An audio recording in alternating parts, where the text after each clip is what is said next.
کریکټریسټیک جی لوسیډیټي دا تاسو ته مې چې ګوره تاسو ویژن د پر ډېر امپورټنت دی دا یو وجه دا چې تاسو اوس ویژن په خپل جوړول شي صرف آیت به زمانہ کوي from time to time حجی lucidity and articulation of the vision which explains the main idea in clear and unambiguous words and terms هغه خپل vision په واضح الفاظو کې لیکل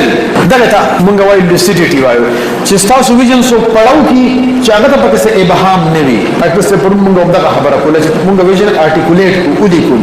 لکه اوس example او unambiguous word چې زمانی الفاظ باندې clear word به استعمالو نو دغه ته وایي چې د دې vision lucidity هاي ده لکه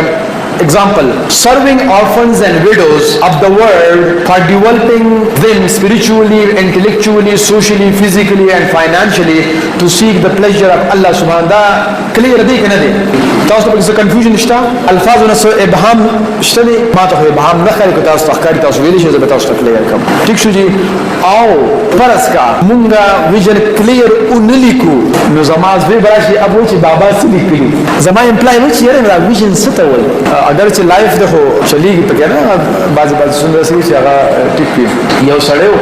پخوا نو هغه خطونه لیکل دا مین میډ سټوري ده چې خط به ولیکو لکه سعودي نه د چا زوی نو هغه ته به خط ولیکو بیا دوبه کې چا زوی هغه ته به خط ولیکو یا دلته کلی چمګون کې به خط ولیکو نو یو کس ودرای چې رجما ته خط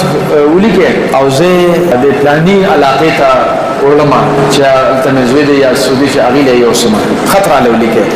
نو دی وته زما خپې درکې نو سړی حیران شو چې ته په خپل کې څه خو بلاسون کې نو دی خپل سره څه دلته کوي نه چې زما په خط څه نه پیږي بیا زه په خپل التزام په خپل پړاوم وتا نو ازنه چې موږ داسې ویژن جوړ کړو چې بل څه پړاوونه شو بیا موږ به خامخا اکسیډنټ کوو نو کله کله په ارګنایزیشن کې دا غلطي شوه خسته الفاظ استعمال کی بیا ته نه په خپل سړی پويږي او نه بل څه پويږي چې دا کارونه کو دې ته موږ وایو lucidity should be very high